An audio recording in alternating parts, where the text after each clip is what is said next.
بغیر نقطے والے حروف ٹھیک 20 ہیں اور نقطے والے حروف وہ بھی ٹھیک 12۔ کیا ایسا ممکن ہے کہ کوئی انسان جب کوئی جملہ بناتا ہے تو اس کی پوری توجہ اس کے معنی یا فصاحت اور گرامر پر ہوتی ہے؟ کیا کوئی انسانی دماغ شعوری طور پر ایک ایسا چیلنجنگ جملہ تشکیل دے سکتا ہے جس کا مرکزی خیال بالکل وسط میں ہو اور اس کے دائیں اور اس کے بائیں جانب حروف کی کل تعداد بالکل برابر ہو، یہاں تک کہ نقطے والے اور بغیر نقطے والے حروف بھی ایک دوسرے کا کامل عکس یعنی پرفیکٹ ریفلیکشن ہو، خاص کر جب یہ اورلی آیا ہو؟ اور ذرا اس کمال پر غور کریں، یہ حیران کن میتھمیٹیکل معجزہ قرآن مجید کی کسی عام آیت میں نہیں پایا گیا، بلکہ یہ عین اسی آیت کے اندر چھپا ہوا ہے جو پوری انسانیت اور جنات کو للکار رہی ہے کہ اس قرآن جیسی کوئی ایک کتاب بنا کر دکھاؤ۔ یہ 100% بے عیب اور کامل توازن یہ ثابت کرتا ہے کہ یہ کسی انسان کے بس کی بات ہی نہیں ہے، یہ کوئی عام الفاظ نہیں ہے۔ تاریخ گواہ ہے کہ پچھلے 1400 سالوں میں کئی انسانوں نے قرآن کریم کی نقل کرنے اور اس جیسی کتاب لانے کی کوشش کی، لیکن وہ ہر بار بری طرح ناکام رہے۔ لیکن کیا آپ جانتے ہیں کہ قرآن کریم کے اس عظیم چیلنج کے سامنے صرف انسان ہی نہیں ہارے، بلکہ شیاطین نے بھی اپنا پورا زور لگا دیا۔ قرآن کریم کا چیلنج واضح تھا کہ اگر تمام انسان اور تمام جن مل جائیں تب بھی اس قرآن کی مثل نہیں لا سکتے۔ اور آپ کو یہ جان کر حیرت ہوگی کہ شیاطین نے ایک بار نہیں بلکہ کئی بار انسانوں کے ذریعے اپنی کتابیں لانے کی کوشش کی۔ اس کی ایک انتہائی لرزہ خیز اور ڈاکومنٹڈ مثال 20ویں صدی کا بدنام زمانہ برطانوی جادوگر ایلسٹر کراؤلی ہے۔ یہ کوئی کہانی یا افسانہ نہیں ہے، بلکہ تاریخ کی ایک کھلی حقیقت ہے۔ 1904 میں ایلسٹر کراؤلی مصر یعنی ایجپٹ گیا۔ اس کا اپنا دعویٰ تھا کہ قاہرہ میں مسلسل 3 دن تک ایک غیر مرئی اور طاقتور شیطانی ہستی جسے اس نے آئیواس کا نام دیا اس کے سامنے ظاہر ہوئی اور اسے ایک کتاب ڈکٹیٹ کروائی۔ کراؤلی نے اس شیطانی کلام کو دا بک آف دا لا کے نام سے شائع کیا۔ اس کا دعویٰ تھا کہ یہ کلام کسی انسان کا نہیں بلکہ ایک ایسی شیطانی طاقت کا ہے جو انسانی عقل سے بالاتر ہے۔ لیکن جب ہم شیطان کی لکھوائی ہوئی اس نام نہاد کتاب کا بغور جائزہ لیتے ہیں تو اس میں سوائے تاریکی، انتشار، کیوس اور بیہودہ باتوں کے کچھ نہیں ملتا۔ کہاں قرآن کریم کا وہ 100% بے عیب میتھمیٹیکل توازن، کہاں کائنات کی کہانیاں فائن ٹیوننگ کا ذکر، اور کہاں اس کتاب کی بے ترتیب اور گمراہ کن تحریر۔ اس شیطانی ہستی کے پاس نہ کائنات کا کوئی راز تھا، نہ کوئی میتھمیٹیکل کمال، اور نہ ہی کوئی سائنسی حقیقت، اور نہ ہی کوئی لاجک۔ یہ کلام اس رب کا کلام ہے قرآن کریم، جو اس پوری کائنات کے ذرے ذرے اور کائنات کی ہر ڈائمنشن کا حساب رکھتا ہے۔ اور ذرے ذرے کا یہ باریک حساب صرف قرآن کریم کے حروف تک محدود نہیں ہے۔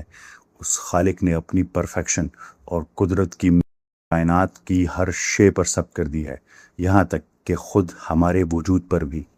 الفاظ کی اس حیرت انگیز میتھمیٹیکل ترتیب کے بعد اب ذرا انسانی تخلیق کے اس شاہکار کو دیکھیں جسے سمجھنے میں سائنس کو صدیاں لگ گئی۔ قرآن کریم سورہ قیامہ آیت 3 اور 4 میں اللہ تعالیٰ انسانوں کو دوبارہ زندہ کرنے کے حوالے سے فرماتے ہیں، بسم اللہ الرحمن الرحیم، ایحسب الانسان ان لن نجمع عظامہ بلا قادرین علی ان نسوی بنانا۔ کیا انسان یہ سمجھتا ہے کہ ہم اس کی ہڈیوں کو جمع نہیں کر سکیں گے؟ کیوں نہیں، ہم تو اس بات پر بھی قادر ہیں کہ اس کی انگلیوں کے پوروں تک کو ٹھیک ٹھیک بنا دے۔ اس آیت میں اللہ تعالیٰ نے انسان کی تخلیق نو کے حوالے سے ہڈیوں کے ساتھ خاص طور پر عربی لفظ بنانا یعنی انگلیوں کے پوروں یعنی فنگر ٹپس کا ذکر کیا ہے۔ انسانی تاریخ میں صدیوں تک لوگ اس بات سے ناواقف رہے کہ انگلیوں کے پوروں میں کیا خاص بات چھپی ہوئی ہے۔ جدید سائنس میں فنگر پرنٹس کی انفرادیت کی باقاعدہ دریافت 19ویں صدی کے آخر میں ہوئی۔ 1858 میں سر ولیم ہرشل نے پہلی بار انہیں شناخت کے لیے استعمال کیا، اور پھر 1892 میں سر فرانسس گیلٹن نے باقاعدہ طور پر سائنسی بنیادوں پر ثابت کیا کہ دنیا میں پیدا ہونے والے کسی بھی 2 انسانوں کے فنگر پرنٹس یعنی انگلیوں کے نشانات کبھی بھی ایک جیسے نہیں ہو سکتے۔ اب ذرا سوچئے، جس سائنسی حقیقت کو دریافت کرنے میں انسانوں کو ہزاروں سال لگ گئے اور جو 19ویں صدی میں آ کر ثابت ہوئی، قرآن کریم نے 1400 سال پہلے کتنی درستی سے اسے انسان کی حتمی شناخت اور اللہ کی قدرت کی نشانی کے طور پر پیش کر دیا۔ یہ صرف ایک سائنسی حقیقت نہیں، بلکہ اللہ تعالیٰ کی کتاب کا ایک دنگ کر دینے والا میتھمیٹیکل پرفیکشن بھی ہے۔ ذرا اس ترتیب پر غور کریں کہ ہماری جسمانی ساخت میں فنگر پرنٹس کہاں پائے جاتے ہیں۔ دائیں ہاتھ کی 5 انگلیاں، بائیں ہاتھ کی 5 انگلیاں، اسی طرح دائیں پیر کی 5 انگلیاں اور بائیں پیر کی 5 انگلیاں، ان سب کو ایک ساتھ ملا کر لکھیں تو جو ہندسہ بنتا ہے وہ ہے 5 5 5 5، یعنی 5555۔ اب قرآن کریم کا معجزہ دیکھیے، جب ہم سورہ فاتحہ سے قرآنی آیات کو گننا شروع کرتے ہیں تو سورہ قیامہ کی یہ آیت بلا قادرین علی ان نسوی بنانا، جہاں انگلیوں کے پوروں یعنی فنگر پرنٹس کا ذکر کیا گیا ہے، وہ قرآن مجید کی ترتیب کے لحاظ سے ٹھیک 5555ویں آیت ہے۔ قرآن کی 6000 سے زائد آیات میں سے انگلیوں کے نشانات کی بات کا بالکل 5555 نمبر پر آنا، کیا یہ محض کوئی اتفاق ہو سکتا ہے؟ ہرگز نہیں۔ یہ اس بات کی کھلی اور انتہائی خوبصورت دلیل ہے کہ یہ کلام کسی انسان کا مرتب کردہ نہیں ہو سکتا، بلکہ یہ اس عظیم خالق کا کلام ہے جس نے کائنات اور انسان دونوں کو ایک بے عیب حساب کے ساتھ تخلیق کیا ہے۔ لیکن بات صرف انسانی جسم کی ان باریکیوں پر ختم نہیں ہوتی۔ فنگر پرنٹس کے اس مائکروسکوپک معجزے سے لے کر آئیے اب ہم اپنی نظروں کو اس لامحدود کائنات کی طرف اٹھاتے ہیں جس کا ہم ایک بے حد چھوٹا سا حصہ ہیں۔ کسی بھی کلام کے خالق کی طرف سے ہونے کا سب سے بڑا ثبوت یہ ہے کہ وہ کائنات کے ان رازوں کو بے نقاب کرے جن تک انسانی عقل کی رسائی صدیوں بعد بھی ممکن نہیں۔ قرآن کریم اندھے عقیدے کی نہیں بلکہ کائنات کی ساخت پر غور و فکر کی دعوت دیتا ہے۔ آج سے 1400 سال پہلے جب کائنات کو دیکھنے کے لیے انسان کے پاس کوئی عام سی دوربین تک نہیں تھی، قرآن کریم نے سورہ ملک کی آیت 1 سے لے کر 4 میں انتہائی پر اعتماد انداز میں ایک چیلنج دیا ہے۔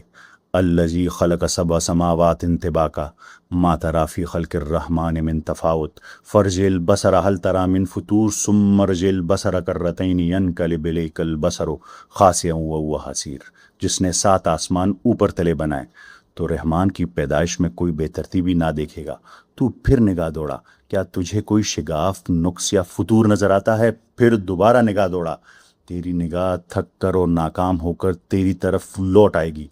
قرآن کریم پوری انسانیت کو چیلنج کر رہا ہے کہ جاؤ اور کائنات کے نظام میں کوئی خامی، کوئی فطور، کوئی بے ترتیبی تلاش کر کے دکھاؤ۔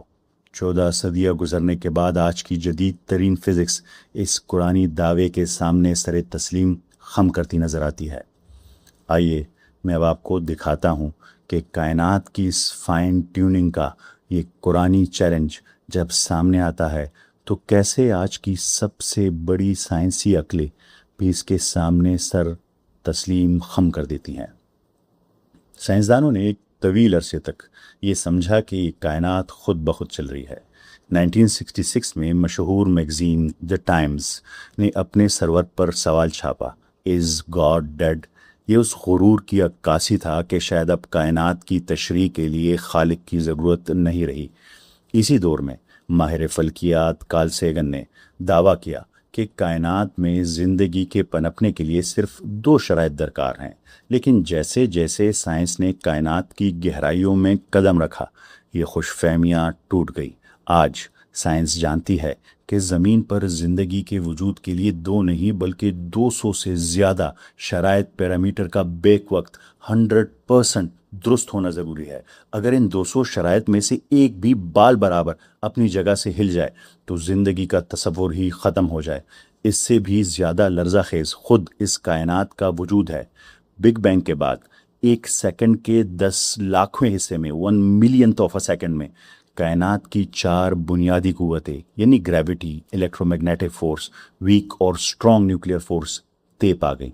اگر گریوٹی یعنی کشش ثقل میں ذرا برابر بھی رد و بدل ہوتا تو کائنات بننے سے پہلے ہی تباہ ہو جاتی.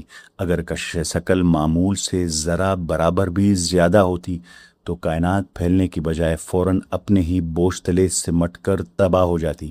اور اگر یہ ذرا برابر کم ہوتی تو مادہ کبھی آپس میں جڑ ہی نہ پاتا. نہ کوئی کہکشاں بنتی، نہ ستارے اور نہ ہی سیارے، نہ ہماری زمین. ذرا مادے کی سب سے چھوٹی اکائی ایٹم کے اندر موجود اسٹرانگ نیوکلیئر فورس پر غور کریں. اگر اس طاقت محض 2% کا اضافہ ہو جاتا تو پوری کائنات میں ہائیڈروجن کا نام و نشان نہ رہتا. ہائیڈروجن نہ ہوتی تو پانی کا ایک قطرہ تک نہ بنتا اور زندگی کا تصور ہی ختم ہو جاتا. اور اگر یہ قوت ذرا سی کم رہ جاتی تو کائنات میں کاربن اور آکسیجن جیسے وہ بھاری عناصر ہی پیدا نہ ہوتے جن سے ہمارا اور آپ کا جسم بنا ہے. اسی طرح الیکٹرو میگنیٹک فورس اور ویک نیوکلیئر فورس کا توازن اس قدر ناپاتلا ہے. اگر ان کی مقداروں میں 1% کے کروڑویں حصے کا بھی رد و بدل ہو جاتا تو کائنات میں کوئی بھی کیمیکل ریئیکشن ممکن ہی نہ رہتا. نہ ایٹم مستحکم ہوتے اور نہ ستاروں میں وہ دھماکے یعنی سپر نوواز ہوتے جن سے زندگی بنانے والے عناصر، ہمارا پورا پیریوڈک ٹیبل اور یہ کائنات پھیلتے ہیں. یہ کائنات محض ایک تاریک اور بے جان غبار کا ڈھیر بن کر رہ جاتی. آج خدا کے وجود اور کائنات کے باقاعدہ ڈیزائنز ہونے کی سب سے بڑی دلیل کوئی اور نہیں بلکہ خود سائنس اور کٹر ایتھیس دے رہے ہیں. کائنات کی اس پرفیکشن کو دیکھ کر دنیا کے نامور ملحدین کو بھی اعتراف کرنا پڑ رہا ہے، جیسے کرسٹوفر ہیچنس. ایتھیزم کے سب سے بڑے اور جارحانہ حامی کو بھی یہ تسلیم کرنا پڑا کہ بلا شبہ فائن ٹیوننگ مذہب کے پاس سب سے طاقتور، مؤثر اور ہلا دینے والی آرگومنٹ میں سے ہے. فریڈ ہوئل، وہ نامور ملحد ماہر فلکیات جس نے بگ بینگ کی اصطلاح متعارف کروائی، اس نے اعتراف کیا کہ فائن ٹیوننگ کی دریافتوں نے اس کے ایتھیزم کو الحاد کی بنیادیں ہلا کر رکھ دی ہیں. پال ڈیویس نے مانا کہ کائنات میں باقاعدہ ڈیزائن ہونے کے شواہد انسان کو مغلوب کر دینے والے ہیں. اس کے علاوہ اسٹیفن ہاکنگ، راجر پین روز اور میکس ٹیگمارک جیسے سائنسدانوں نے اس فائن ٹیوننگ کی حقیقت کو تسلیم کیا ہے. ملحدین کے مشہور میگزین جس کا نام ہے اسکیپٹیکل انکوائرر، اس کے مطابق اب وقت آ گیا ہے کہ سائنسدان اپنی پرانی خوش فہمیوں سے باہر نکلے. آکسفورڈ یونیورسٹی کے پروفیسر ڈاکٹر جان لینکس کے الفاظ میں، ہم اپنی کائنات کے بارے میں جتنا زیادہ جانتے ہیں، خالق کے وجود کا مفروضہ اتنا ہی زیادہ معتبر ہوتا جاتا ہے، پاسبل ہوتا جاتا ہے. ذرا سوچئے، کائنات کی جس حیران کن فائن ٹیوننگ کو آج ہم نے جدید ترین فزکس کی مدد سے دریافت کیا، 1400 سال پہلے ایک کتاب نے اتنے پر اعتماد انداز میں اس کا دعویٰ کیسے کر دیا جب انسان کے پاس کائنات کو دیکھنے کے لیے ایک عام سی دوربین تک نہیں تھی. تب سورہ ملک نے پوری انسانیت کو یہ عظیم چیلنج دے دیا کہ جاؤ کائنات کے نظام میں کوئی فطور یا شگاف ڈھونڈ کر دکھاؤ. کیا یہ عقلی طور پر ممکن ہے کہ کوئی انسان صدیوں پہلے ایک ایسا چیلنج لکھتے جو آج 21ویں صدی کی جدید سائنس کے سامنے بھی ناقابل تسخیر ہو؟ ہرگز نہیں. یہ کسی انسان کا قلم نہیں، یہ بلا شبہ اسی خالق کی آواز ہے جس نے اس بے عیب کائنات کو تراشا ہے. کیا یہ ممکن ہے کہ کوئی انسان آج سے 14 صدیاں پہلے حیاتیات، ریاضی اور فلکیات کے ناقابل تسخیر حقائق کو اتنے پر اعتماد چیلنج کے ساتھ ایک کتاب میں جمع کر دے؟ یقیناً نہیں. یہ کتاب کسی انسان کے ذہن کی پیداوار نہیں بلکہ یہ براہ راست اس خالق کا کلام ہے جس نے اس کائنات کا ذرہ ذرہ اور ہمارے وجود کا ریشہ ریشہ تراشا ہے. شواہد آپ کے سامنے ہیں. اب فیصلہ آپ کی عقل اور ضمیر پر ہے. سچائی تک پہنچنے کی بس ایک ہی شرط ہے کہ انسان تعصب سے پاک ہو، سچے دل سے غور و فکر کرے، اور آپ پہ یہ ذمہ داری ہے کہ اس پیغام کو آگے اور لوگوں تک پہنچانا ہے. آپ سب کا بہت شکریہ. ملتے ہیں اگلی بار. اللہ حافظ.